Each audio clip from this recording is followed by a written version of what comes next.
రాష్ట్ర రవాణా వ్యవస్థలో మహిళలకు ఉచిత బస్సు పథకం అనేది చారిత్రాత్మక నిర్ణయమని తెలంగాణ రాష్ట్ర ఆర్టీసీ ఎండీ వీసీ సజ్జనార్ అన్నారు. గత 45 రోజులుగా 12 కోట్లకు పైగా మహిళలు ఉచితంగా బస్సులో ప్రయాణం చేశారని వివరించారు. అయితే ఒకరికి మంచి జరిగితే ఇంకొకరికి ఇబ్బందులు జరగడం బాధాకరమని, ఈ ఉచిత ప్రయాణం కారణంగా వికలాంగులకు కేటాయించిన సీట్లలో కూడా మహిళలు కూర్చుంటున్నారని సజ్జనార్ అన్నారు. హైదరాబాద్ నాంపల్లిలోని తెలుగు యూనివర్సిటీలో బ్లైండ్ ఎంప్లాయీస్ అసోసియేషన్ ఆధ్వర్యంలో జరిగిన డాక్టర్ లూయిస్ బ్రెయిలీ 215వ జయంతి వేడుకలో సజ్జనార్ ముఖ్య అతిథిగా పాల్గొని క్యాలెండర్ను ఆవిష్కరించారు. ఆర్టీసీ బస్సుల్లో వికలాంగులు ఎదుర్కొంటున్న ఇబ్బందులు తన దృష్టికి వచ్చాయని, త్వరలో 2375 కొత్త బస్సులను తీసుకుంటున్నామని, అప్పుడు కొంత వెసులుబాటు కలుగుతుందన్నారు. అవసరమైన వికలాంగుల కోసం ప్రత్యేక బస్సులు ఏర్పాటు చేసే విధంగా ఆర్టీసీ యాజమాన్యం ఆలోచించి నిర్ణయం తీసుకుంటుందన్నారు. ఆర్టీసీలో అనౌన్స్మెంట్ ఎంక్వైరీ రూమ్ జాబ్స్లలో బ్లైండ్లకు అవకాశం కల్పిస్తామని సజ్జనార్ హామీ ఇచ్చారు.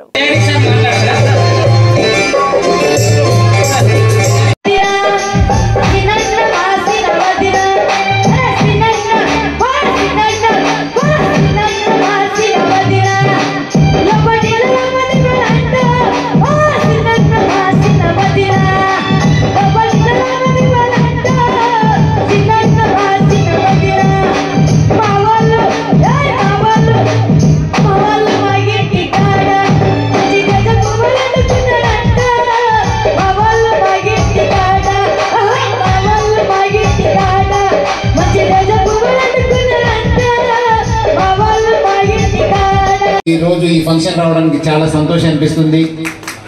మన అందరి అక్షరదాత, మా అందరి కోసం పనిచేసిన డాక్టర్ లూయిస్ బ్రెయిలీ ఒక జయంతోత్సవ 250 జయంతోత్సవంలో పాల్గొనడానికి నాకు చాలా సంతోషం అనిపిస్తుంది. ఈ కమిటీ మెంబర్స్లో వచ్చి ఇట్లా మీరు రావాలన్నప్పుడు కొంత సండే ఉన్నా ఇబ్బంది అవుతుంది, కొంత వేరే ప్రోగ్రామ్ ఉందన్నా, బట్ మీ అందరి కోసం నేను ఇక్కడ రావడం చాలా సంతోషం అనిపిస్తుంది.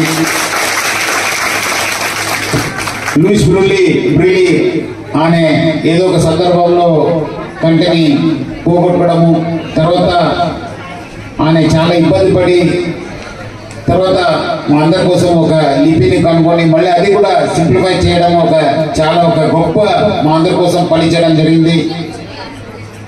ఆయన మన అందరు కూడా ఒక స్ఫూర్తిదాత, మా అందరు కూడా మనం చల్లకుంటే ఏమాత్రం చేయవచ్చనే ఒక ఆదర్శ వ్యక్తి.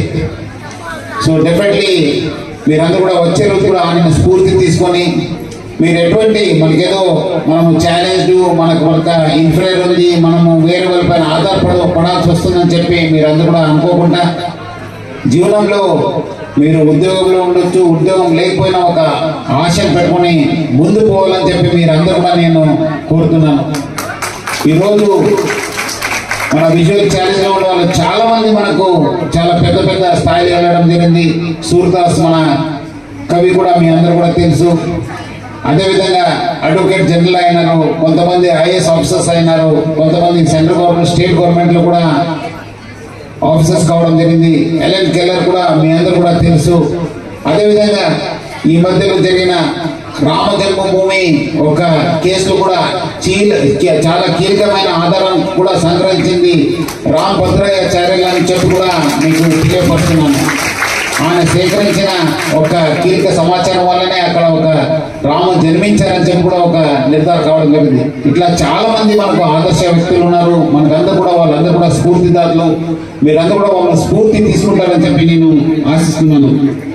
మన రాఘవేంద్ర రెడ్డి గారు, అదేవిధంగా మన వీరయ్య గారు కూడా మేనిఫెస్టోలో పెట్టిన విషయం కూడా చెప్పడం జరిగింది. చాలా విషయాలపై కూడా రాఘవేంద్ర రెడ్డి చాలా ఫోర్స్ఫుల్ గా మాట్లాడడం జరిగింది. చాలా సార్లు కూడా మీ అందరూ కలుపుతూ ఉంటారు.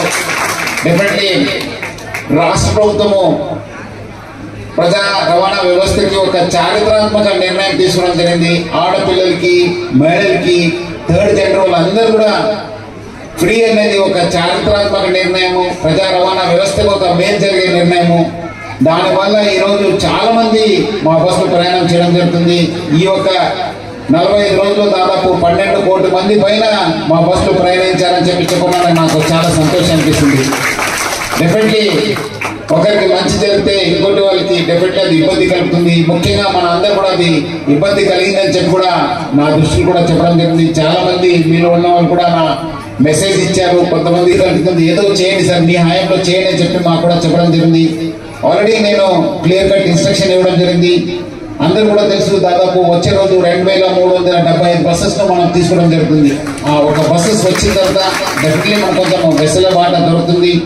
మీరు అన్నట్లు మనం అక్కడ మన కండక్టర్ చెప్పి డ్రైవర్ చెప్పి డెఫినెట్లీ మనం ఒక సీట్ కేటాయిస్తామా, లేదంటే మనం కూడా కొంత సపరేట్ బస్సెస్ మీ అందరి కోసం కూడా నడపడమా అనేది కూడా మనం యాజమాన్యం కూడా ఆలోచన చేయడం జరుగుతుంది. డెఫినెట్లీ త్వరలోనే మీకు కేటాయించారు. బట్ అగైన్ మీరు అన్నట్లు ఆ సీట్స్ లో మన ఆడవాళ్ళు మన మహిళలు వచ్చి కూర్చోవడం వల్ల మీకు అందరు కూడా ఇబ్బంది జరుగుతుంది. అది మా దృష్టిలో ఉంది డెఫినెట్లీ. ఎందుకంటే ఇంకా మగవాళ్ళు కూడా కొంత సీట్ కూడా ఇబ్బంది కూడా మా దృష్టిలో ఉంది. డెఫినెట్లీ వచ్చే రోజు ఆ ఒక సమస్య కూడా పరిష్కారం చేయడానికి కూడా చేస్తాము.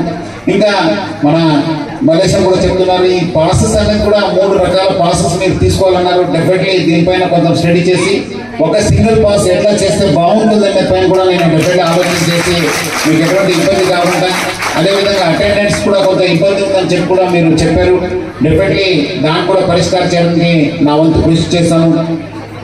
ఎక్కడెక్కడ వేకెన్సీ ఉందని చెప్పి కూడా అడగడం జరిగింది. డెఫినెట్లీ మా దగ్గర కూడా కొన్ని అంటే అన్ని మనము చాలా పోస్టులు టెక్నికల్ పోస్టులు మన దగ్గర డ్రైవర్స్, కండక్టర్స్ కావచ్చు, మెకానిక్స్, సూపర్వైజర్స్, శ్రామిక్స్ చాలా మనము కొంచెము టెక్నికల్ సబ్జెక్ట్స్ ఉన్న వాళ్ళకి అది అక్కడ ఎక్కువ అవకాశం ఉంది. బట్ మీరు అన్నట్లు అనౌన్స్మెంట్ కావచ్చు, కొంత టేబుల్ జాబ్లు కావచ్చు, ఎంక్వైరీస్ లో కావచ్చు, మనము కొంత మీకు అవకాశం ఇచ్చే అవకాశం ఉంది. డెఫినెట్లీ మనం వచ్చే రోజు దానిపైన కూడా నేను దృష్టి పెట్టి మనం ఎక్కడెక్కడ అవకాశం ఉంది డెఫినెట్లీ అది చేయడానికి కూడా చేస్తాను. వీరే గారు చెప్పినట్లు మొన్నే మినిస్టర్ గారు కూడా సీతక్క గారు మనము విజువల్ ఛాలెంజ్ వరకు మనము ఏదో మనం అనౌన్స్మెంట్ సిస్టమ్ తీసుకురావాలని చెప్పి ఆల్రెడీ మన టెక్నికల్ టీం కూడా నేను తెలియపరిచాను. డెఫినెట్లీ వచ్చే రోజు మీరు అన్నట్లు మన బస్సెస్ లో కావచ్చు, లేదంటే బస్ స్టాప్స్ కూడా ఇట్లా మనము ఈ ఒక అనౌన్స్మెంట్ సిస్టమ్ ని తీసుకోవడానికి కూడా మా వంతు కృషి చేస్తానని చెప్పి మీ అందరూ కూడా హామీ చేయడం జరుగుతుంది. మనము గత 2.5 సంవత్సరము కొత్త మేనేజ్మెంట్ బాధ్యత తీసుకున్న తర్వాత చాలా విప్లవాత్మక చర్యలు తీసుకోవడం జరిగింది. రాష్ట్ర ప్రజలకు ప్రజా రవాణాలో చాలా కీలకమైన మనము డిసిజన్ తీసుకోవడం జరిగింది. ప్రజలు కూడా చాలా మేలు జరిగింది. సో అప్పుడు మన వాళ్ళు కూడా ఫిజికల్ ఛాలెంజ్ వాళ్ళు కావచ్చు, మన విజువల్ ఛాలెంజ్ వాళ్ళు కూడా మనం చాలా డిసిజన్ తీసుకోవడం జరిగింది. డెఫినెట్లీ వచ్చే రోజు కూడా మనము ఇప్పుడు మా దృష్టికి వచ్చిన కొన్ని సమస్యలు, అదేవిధంగా మన రాఘవేంద్ర రెడ్డి కొన్ని వేరే సమస్యలు కూడా చెప్పారు. రాష్ట్ర ప్రభుత్వం కూడా చాలా సంబంధించిన విషయాలు ఉన్నాయి. డెఫినెట్లీ నా వంతు కూడా ఈ ఒక సమస్యలు కూడా పరిష్కారం చేయాలని కృషి చేస్తాను. ముఖ్యంగా ఈ వేదిక పైన ఉన్న వీరయ్య గారు కావచ్చు, మన జగదీష్ గారు ఉన్నారు, అదేవిధంగా వాళ్ళు కూడా దీనిపైన ఫోకస్ చేయాలి. చాలా కొంత I think there are all genuine issues. ముఖ్యంగా మేనిఫెస్టో కూడా పెట్టారని చెప్పి వీరయ్య గారు చెప్పారు. దాన్ని అమలయ్యే విధంగా వాళ్ళు కూడా మీ తరఫు నుంచి నేను వాళ్ళిద్దరు కూడా కోరడం జరుగుతుంది. నా వంతు కూడా ఈ సమస్య పరిష్కారం చేయాలని కూడా నా వంతు కృషి చేస్తానని చెప్పి మీ అందరూ కూడా హామీ ఇస్తూ ఈ ఒక ఫంక్షన్ కి నాకు పిలిపించినందుకు మల్లేశం గారికి, రాఘవేంద్ర రెడ్డి గారికి అందరూ కూడా మీ అందరూ కూడా చాలా మంది వచ్చారు. వాళ్ళందరూ కూడా నేను పేరుగా ధన్యవాదాలు తెలుపుతూ అందరూ కూడా 215 లూయిస్ పిల్లలే బర్త్డే జయంతోత్సవ సందర్భం మీ అందరూ కూడా శుభాకాంక్షలు తెలియజేస్తూ సెలవు తీసుకుంటాం. Thank you. జై హింద్.